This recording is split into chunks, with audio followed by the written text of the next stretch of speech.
Okay, ang gabi is tanan.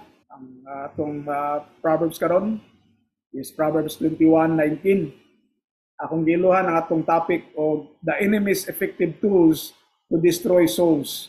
Naot nga panato ni siya, no? Ano yung masabtan nato ni siya.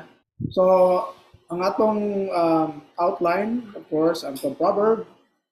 And then, first item is nagging destroys a pleasant ambience. Anger may lead to wrong decisions. And the third one is wrath does not make us righteous. So these are the three items lang atong panahon for review na. I hope mahumantag sa'yo. And then, of course, atong reflections. Okay, so ato na ta sa atong proverb. No? So, ato na ta sa Proverbs 21 verse 19. So, sumala sa proverb, better to live in a wilderness than with a nagging and hot-tempered wife. O sayong ramang kay sabto zero, no? Hindi na siguro ta magliso lang, no? Yung diyan, no, nga mas maayo pa kuno magpuyo ka dito sa kamingawan kaysa uban ka kuno sa kaning magsigyaw-yaw o kining pilit og ulo ng asawa. Ato lang tanan ubang mga versions, no? Kay murag self-explanatory raman siguro ni. But anyway, tanan tong ubang mga versions. There is a New American Bible, Revised Edition, or NABRE. It is better to dwell in a wilderness than with a quarrelsome wife and trouble. So pareho gyapon yung gamit, no? Wilderness, there dwell, no? Puyo dito sa kamingawan kaysa kuno uban ang asawa nga palaaway o kini siyang kagubot, no? Mas maayo nga mulikay. So like the translation, it better to live in the wilderness than to live with a contentious and irritable woman. So instead of wife, gigamit niya woman. Pero I think mas pamangit ang wife, no? Kaya siyempre nagpuyo biya mo, uban mo puyo, ba? So ang gamit niya wilderness gapon, instead of katunaging contentious. Ang katong sa kanina is quarrelsome. Ang sa irritable kato siyang hot-tempered, madaling masuko. Sa laing version, better to dwell in the wilderness than with a contentious and angry woman. So, angry woman ang gamit, contentious gyapon, no? Next, it is better to dwell in the wilderness than with a quarrelsome and passionate woman. So, during word passionate. So, like, magbibili kayo mapananduway, no? Passionate. So, usually a passionate is positive, normally, no? Positive siya nga an adjective, passionate for something, di ba? Then, instead of wilderness, deserto na. Kung sa may kalahian ng deserto o wilderness, nakabata idea na. So may kalahian sa deserto o kanang wilderness.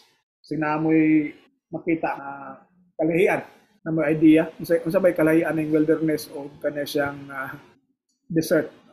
I think basin si Sharon kita na sa deserto, no? Ay naaban niya sa UAE or dito sa Saudi sa una, no? Sorry sir, wala na ko na-catch ang kalayan sa desert o sa unsa to sir? Wilderness. Wilderness. Kung wilderness sir, pwede man forest na i-trace pero ang desert wala jud kay makitang tanom. Except kung na oasis. So, ang desert pwede po siya wilderness pero ang wilderness not necessarily nga deserto siya. Sige. Thank you. So, nakakita nag-desert, Anses? Murag na. Diyos ko, punaw-punawan diri, sir. Okay. So, thank you, Sisa. Agree ba tatanan, no? Nga, itong ingon ni si Sharon, no? Nga, ang wilderness, hindi ka necessarily pod nga kanang wagi, kan ba? Walay mga tanom. So, I think kung sa may word nga kana siyang murag kung wilderness at hisgutan kung sa may word nga makita ninyo. So kung sa keyword ninyo makita ng wilderness na ang word nga Racial wild. No? So wild. So tama ang ni si Sharon kanina, no, nga wilderness pwede siyang forest. Wala na muyo. No? Kanang ang same concept pag nga mingaw, no? Mingaw siya kay normally Yung Fares mangod, halos wala ni mamuyo ba? Ang mingaw kayo. Yes, siyempre sa city, tawag kita nga, grabe ka, saba, no? Kaya dili siya mingaw. Ang pisabot na dire is, kanabitang adto sa lugar nga way samok. No? So, unsa kay mga common nga term gamiton sa manag-away, na mag-away niya, ma-relate ani siya. Nakakanon siguro tama ka, kita mo gitag mga away-away, no? Unsa kay common expression sa Luisay nga na to, murag ma-relate ani siya nga proverb. Na adto adto sa kamingawan na mo mo contribute na mo unsa kay kana mag-away niya, common expression nga murag ma-relate ani siya nga atong proverb karon. Wala. Unsa? Layas na lang. Ang tingin ni Rachel, layas na lang ko. Yeah. Sa English, leave me alone. Leave me alone. Sobrang diri nagika no nga di sa ginagsaba ba. Kanang biyae ko, kanang kinahanglan ko mag-inusara, magmuni-muni. I think diri na siya na-relate na leave me alone. So, yeah, again, no? Kining wilderness o kini siyang desert, dili siya exactly the same yan. No? Kanang ang kanang good point lang is wala kayo saba ba kay siyempre wala na muyo. Again, ang wilderness more on kana lay mga dahang dagkong trees, no, mga forest, no? Pero ang katong deserto man gyud halos wa ko itanom. So wa ko gay na muyo, no? And then mingaw ko dito. But again, in other words is gusto siyang mag-inusara. Mas maayo pa nga mag-inusara siya kaysa nagpuyo siya uban sa kini siya kunong palaaway asawa or katoy na nainag no sa mga version pero sa kining usa nga pa no in IV para sa naging wife. So muna ang I think more man siguro nang ipasabot din unless na mo'y no? Basta na mo'y good points to share. Sulti na lang. Okay, so ubang mga translation, yeah, it's better to live alone in the desert than with a quarrelsome, complaining wife. So that's from the NLT, no? New Living Translation. And then from the New Revised Standard Version Catholic Edition, it is better to live in a desert land than with a contentious and faithful wife. And then sa New American Standard Bible, it is better to live in a desert land than with a contentious and irritating woman. So woman ang gamit. American Standard Version, it is better to dwell in a desert land than with a contentious and fruitful woman. So again, it's just simply saying na mas ayo pa mag-inusara kaysa naikauban nga sigig away. Okay, na diresad sa English Standard Version, it's better to live in the desert land than with a quarrelsome and faithful woman. Okay, so again, I don't know if you agree mo, no? Ang simple lang yung meaning is mas maayo nilang mag-inusara kaysa kauban ang kanang away. So in other words, dili maayo ang away. Dili siya maayo nga environment kung magsigig away. So muna yung atong point first is naging destroys a pleasant ambience. Now, how does it relate sa atong title, The Enemy's Effective Tools to Destroy Souls? Before tamo tan-aw aning atong mga points, kung sa may paninyo, no? Nganong makonsider man nato ni siya nga effective tool para ma-destroy ang tao, ang kalag sa tao or ang tao in general. Any idea? Share sad mo. I hope you will contribute also, no, para interactive atong Bible study. Okay, murag may mingawan. Discouragement both sides. Unsa? Discouragement both sides. Discouragement both sides. Ang sabot na? Parang discouragement na nawa. Pwede hindi na magdami. Hindi na magpatuloy. Okay, so kaya no, na mga ma-discourage. No? Kung natugin siya nga na, ano, kining naging man gyud dili magid siya ingon nga mura ba og murag stronger ba nga or shall we say yang sorry dili gyud siya siguro may to nga ang degree niya ba sama sa anger yun. So pero kung di nato ni siya ma-check dayon, no, di nato ni siya mapugnan, di ba, sa akong yun mo create siya kani siyang mo destroy siya sa pleasant ambience or mo-create sa unpleasant nga environment. Now, kana siya, start pala na siya, it could also escalate. Kung hindi na siya ma-incheck again, ma-escalate siya into anger, and then later on, hindi na mabot na wrath. Daghan, for example, daghan mga magtiayon nga nagbuwag. Usa silang usa sinundan is kana yaw-yawan ang usa sa ilang partner, no? Labi na normally ang sa asawa, no. In fact mo bitaw na sa tong proverb madilingan nga one-sided ka, but mo nakabuta sa proverb nato, and then so far wala ko nakita sa proverb nga naging husband, no? So merong naging husband pero dili naging husband. Okay, so again, ang point is kani siya, no? Kung dili ato gamay pa lang tani siya, murag dili pa kayo siya taas bukat ang iyang degree, dapat i-check na dayon, no? In-check nato ato dayon pwede mabtangtang, no? Because again, mabitaw itong story karon, mas maayo mag-inusara na lang siya kaysa kanang nga situation. So again, this will lead to even break up sa family.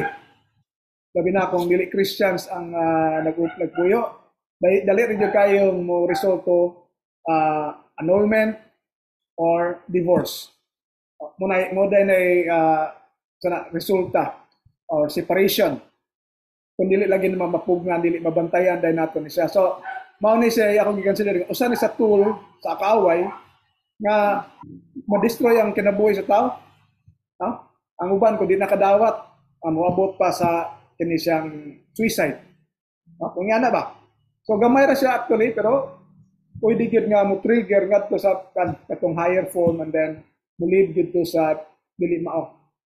It can even destroy the souls of the people nga na involved.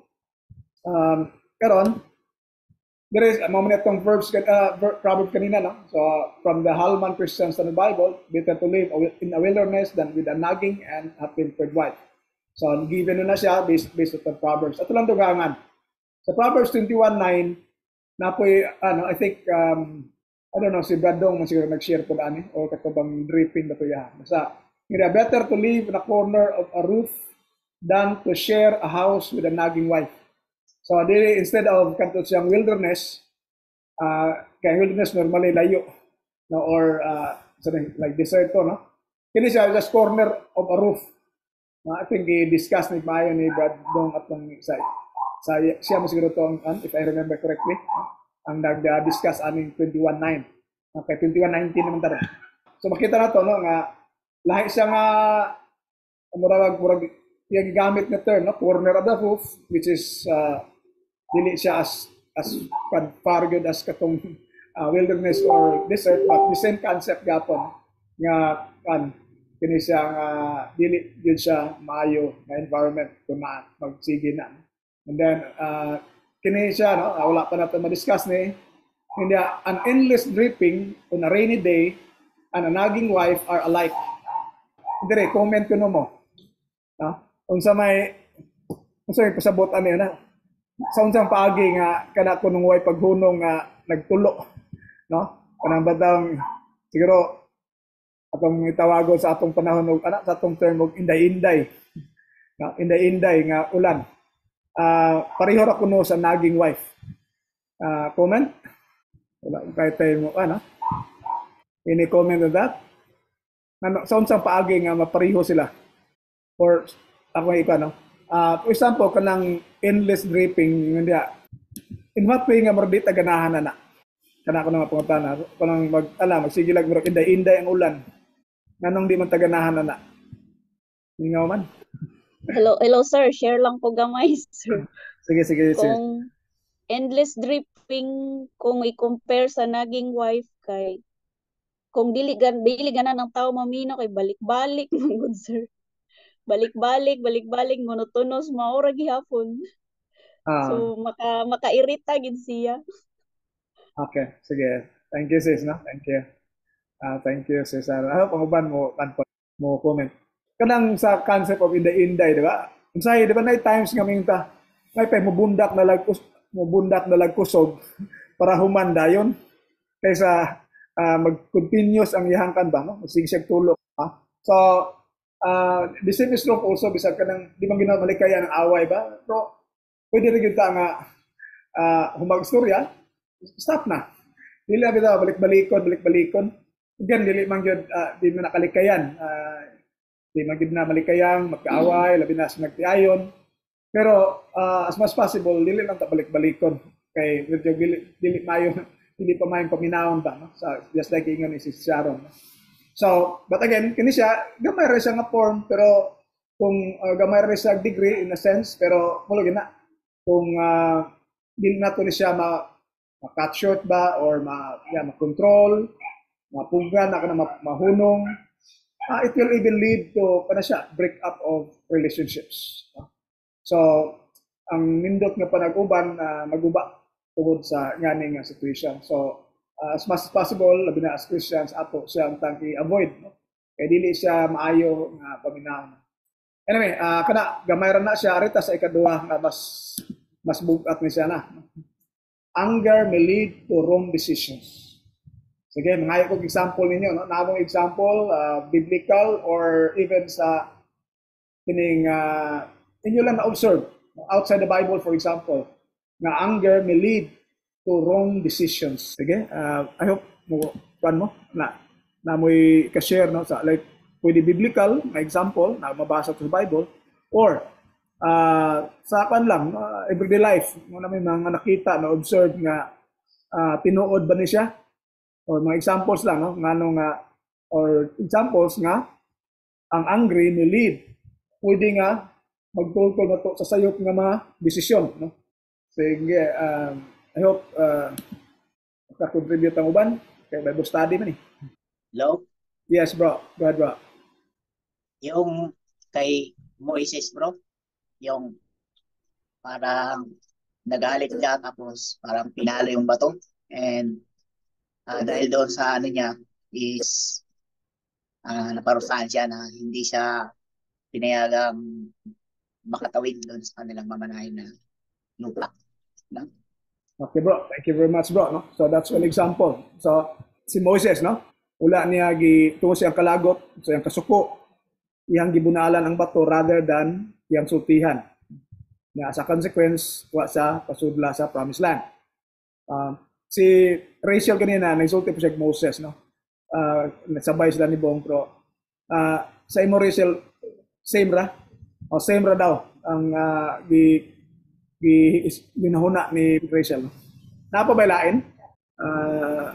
Sa chat, oo, tinuod sir, kay makasulti naman ka og sakit sa imong kalagot. So, mudako na ang problema o panag-away. Di ko sure niya kung this is referring to kanina sa naging or dito na sa kanimo lead to wrong decision. It appears nga mura siya sa katong naging kanina. No? Okay. Anyway, thank you sis Arian, no? Sa imong pag-share. Napailain aside from Moses, no? Kainat Abel daw, no? Okay, thank you sis Arian, no? Sa naging. Okay, thank you. Kainot si Abel. Kung sa may ano, nakita nato kung kainog Abel.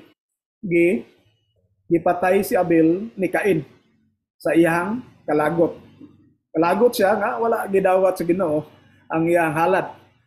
So, kita na to no nga dili gid siya maayo nga desisyon ang imagine napatay ang igsoon. Okay? So basig na pamilain. Brother ni Joseph niya at the end. Yung nasuya sila na hindi pa nila si Joseph. Pero hindi naman sila. katong kang kuan yeah, more on jealousy to siya, no? Ilahang nagsilo sila katong kang Joseph. Gihulog siya sa bangin, no? And then gibaligya siya sa Egypt. Murag dili siguro consider itong out of anger to siya, no? Or yeah, anger daw tungkol kay nasuya sila nga siya favorite. So pwede sad, no? Paborito nga anak. Okay. Sige, thank you sa mga inputs. Okay, kato ka Moses, usara ba ito yang sa or naapasilain pong wrong decision?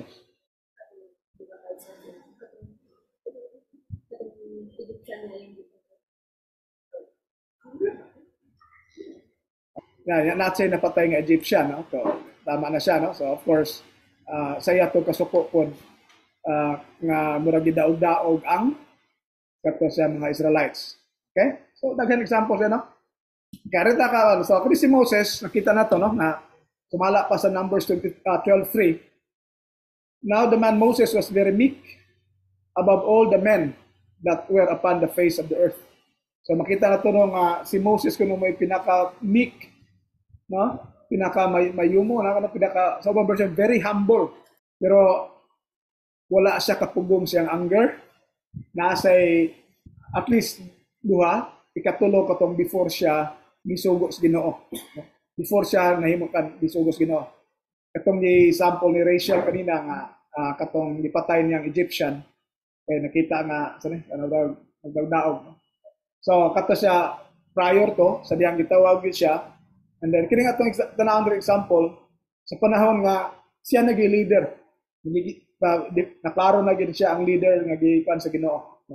So ang una, pinisiyang sa Exodus 32, verses 19 to 20.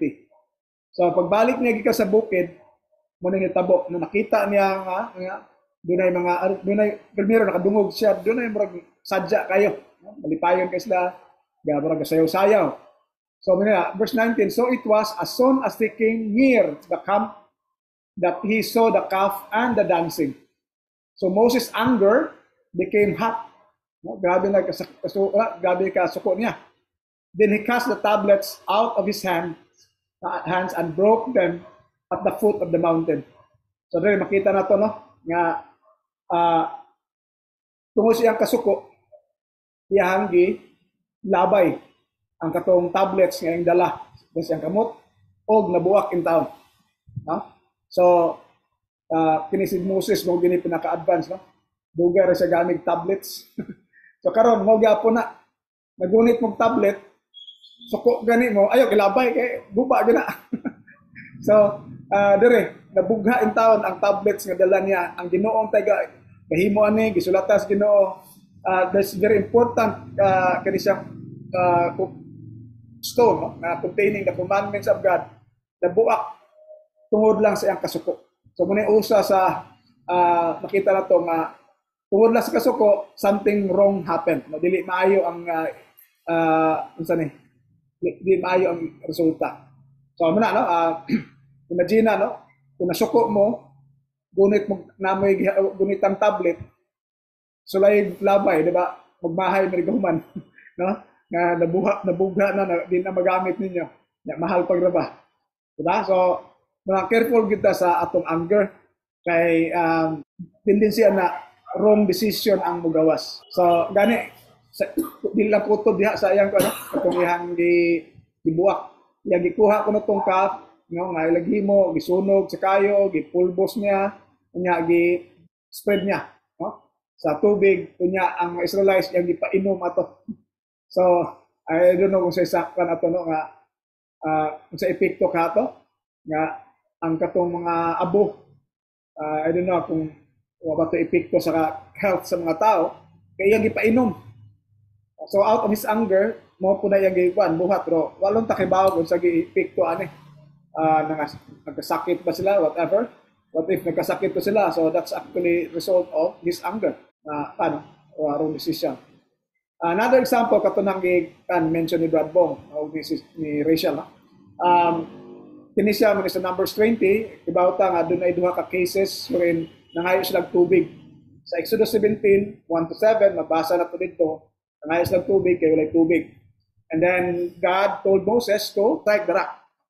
So, iyang gibuhat na siya, o walay problema. Sa ikaduhang higayon, mao ni siya sa Numbers 20, nakita na to, no? Moses and Aaron gathered the assembly together before the rock. So, humana ni siya gisultihan ni sa Ginoo nga ipasultihan ang rock aron matag tubig. Nya, sa ibuhat niya, he said to them, "Listen, you rebels, shall we bring water for you out of this rock?" So sayang kalagot kay siya may kontrahon kanunay. Then Moses lifted up his hand and struck the rock twice with his staff. Water came out abundantly, and the congregation and the livestock drank. So makita na to din no nga seemingly wala problema. Pero doon ay problema. Resulta ni siya kasuko. Again, kaniyang pagbunal, malamang saya ning kalagot. Kay normally nung ginawa sa atong kalagot, mamusdak tag nga gamit. So ang sungkod, iyang gigamit pagbunal sa batos ang kalagot. As a result, verse 12, yung "But the Lord said to Moses and Aaron, because you did not trust in me to show my holiness before the eyes of the Israelites, therefore you shall not bring this assembly into the land that I have given them." So we know nga, wa gyud kasulod si Moses sa promised land. So kana something for us to think, mga Christians, no? Kay ang atong kasuko basin pod lead ngadto sa wrong decision. Sa Paul natay kasuko sa atong igsuunan, for example, sa church na binata mo simba, tungod ato tungod ka nasuko dato sa katao, binata mo simba. That's a wrong decision, no? Kay you are just worsening the situation. Kumong kalag na miligro na noon. So, much better yun nga, of course, wag tango ng kasuko, and then padayon sa pagsimba. Okay, mo na yung sa tendency, di na mo simba, kay mana, so ano na ka mga rason, labi na sa natay kasukan. So, dili siya maayo na nga desisyon, nakita mo biya sa church, for the reason nga nasuko ta sa katao. Kay mapareho niya na sa kang Moses, wherein gipatan-aw lang siya sa promised land. Wa siya pasudla sa promised land. So, in the same way, kita posible ta nga patan-aw lang ta sa langit nga di ta pasudlon. Grabe gid siguro natong pagmahay kung mao na itong maunay dangatan nato ba nga makita itong langit and di ta pasudlon. Unya ang ato ra bang sudlanan paingon ges kayo mo katapusan. Okay lang ta kung di ka pasudlon, pero alala kas gawas. Wala dili lang ka-enjoy sa unsay happiness inside, but kini dire man gud is adto ka sa kayo. So now we have to be very careful mga igsoon sa atong anger. Now, sa ako nagingon, ganina ang naging dili kay to siya bukat nga degree. Pero wala gina ko dito ma-check in dayon o ma-incheck sa lisay.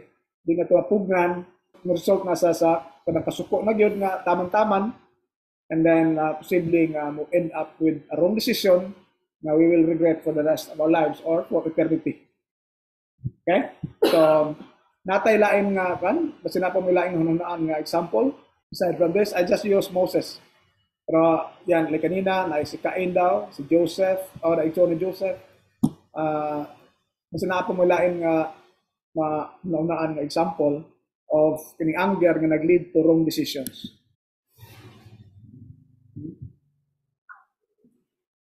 Haman? Okay, so naigingon si Rachel si Haman, no? Sungod siyang kalagot kang kasuko niya kang Mordecai, gahimo siya og galos, no? So pero in the end siya ra punoy nabitay. Although medyo complicated to nga situation, no? More on kwanto siya kanang God's cambion, no? God's way. Anyway, pwede sa nato sige na kay katong nag-trigger niya ato nang ato siya, it's more on his anger against Mordecai. Okay, so thank you for that. So this is to remind us nga mo ni siya sa labi na sa pamilya, be angry and do not sin, do not let the sun go down in your anger, do not make room for the devil. So kung sa pamilya nga ni namitabo no ay kasuko nga dili gid isitol, tendensiya na mudako unya ang yawa na ara gyud nagahulak ra gyud. So din na siya.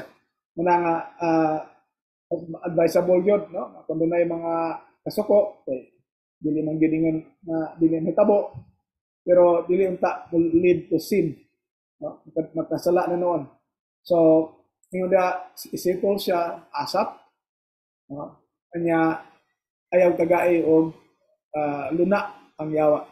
So muna nga kung dili kita mo follow ani tendency gyud maguba ang pamilya for example or any relationship maguba anya pwede na gyapon na mo lead to wrong decisions pa. Napay laing mga desisyon lug sa pamilya kana yon propose dayo buwag or sa kanang annulment, divorce, separation muna say usa sa wrong decision niyang himuon sa katawo nga nasuko. Siguro sa like ato, even sa church, no? Mabiya ta sa church kay suko ta sa katawo. Wala to gisitol. So again dili ko siya maayo. Next, dire na ta no. Wrath kini extreme anger.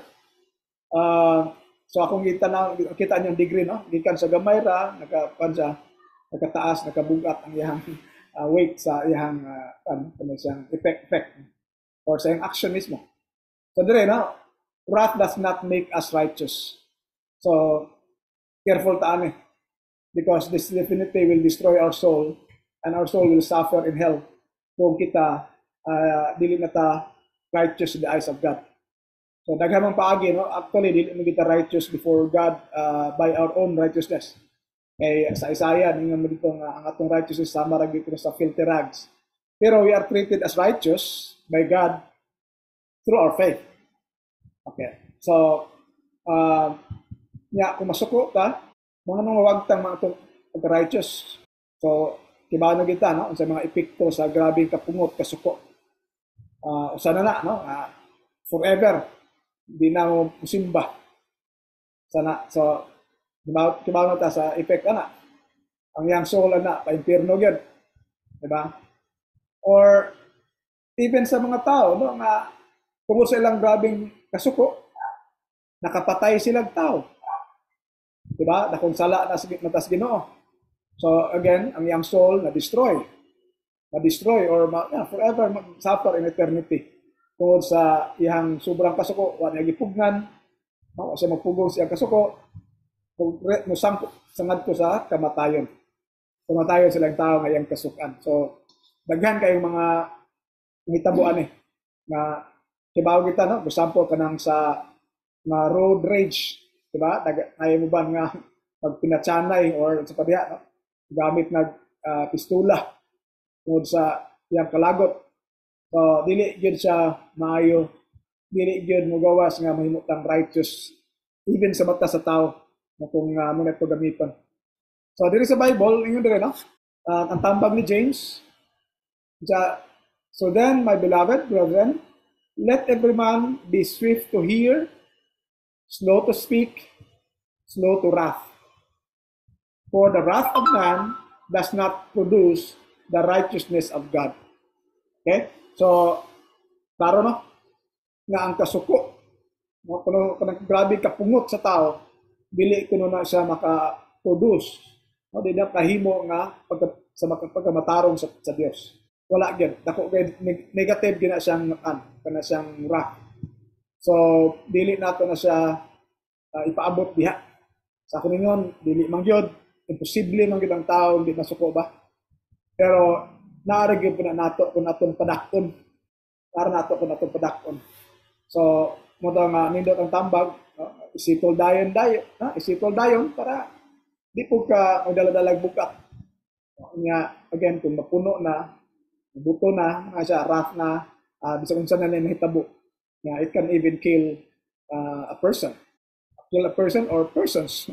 Ay uban nga na patakan lang tiras ang pistola daghang mapagan, di ba?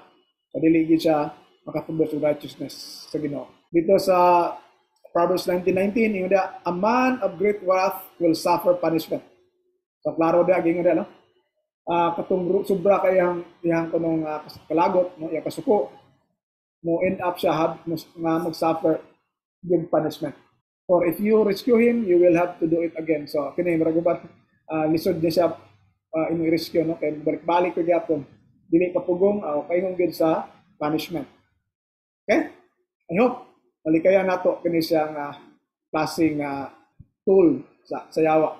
Una, magamit siya og naging lang, dili kayo bugat pero again, gudi nato nga pugnan, epektibo po siya nga tool sa kaaway para mo destroy sa atong soul. It could be the one nga nagnag or it could be the one nga mo'y object of nagging. Diba? Kaya pwede manggusto siya nga di siya kasabot na and then pwede yang i-end yung life and so on. So takong epekto paryapon ang nagnag doon nagyapon siya responsibility kay ang nagging mo may nakakos o kamatayan for example. Anger which is medyo panang di na basta-basta di gyapon maayo. Kita nato even si Moses nga pinakamik na tao wa gyud kapugong sa iyang kasuko niya nakahimo siya wrong decision kusana is ang failure to enter the promised land. So munay usa sa atong naang kanunay. And then kining nga murag beyond control na ang kasuko daghan kayong mahitabo nga dili gyud kanais-nais. Daghan kayong mga butang nga makengga nga di makapat-righteous sa atong tanan.